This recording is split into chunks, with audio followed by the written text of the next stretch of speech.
সংবিধান সংশোধনের একমাত্র বৈধ উপায় সংসদ, তবে এমন কোনো উপায়ে সংবিধান সংশোধন করা ঠিক না যাতে পরবর্তীতে তা প্রশ্নবিদ্ধ হয় বলে মন্তব্য করেন বিএনপির স্থায়ী কমিটির সদস্য সালাউদ্দিন আহমেদ। সকালে রাজধানীর সিরডাপ মিলনায়তনে সুষ্ঠু নির্বাচনের জন্য প্রত্যাশা ও চ্যালেঞ্জ শীর্ষক আলোচনা সভায় যোগ দিয়ে সব কথা বলেন তিনি।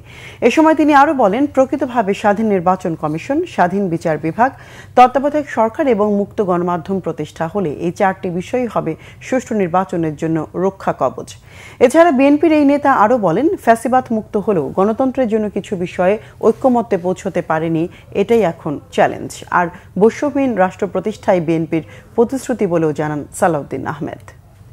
আমরা এমন কোনো উদাহরণ সৃষ্টি হতে দিতে চাই না যেটা জাতির সামনে একটা উদাহরণ হয়ে থাকবে যে এই রকম একটি প্রক্রিয়ার মধ্য দিয়ে সংবিধান সংশোধনী হওয়া যায়, যেটা পরে একটা উপযুক্ত আদালতে চ্যালেঞ্জড হবে এবং হয়তো একটা প্রশ্নবিদ্ধ হিসাবে আমরা সেই সিদ্ধান্তকে পাব, কিন্তু সেটা পরবর্তীতে রেটিফিকেশনের জন্য সমস্যা হবে জাতীয় সংসদে।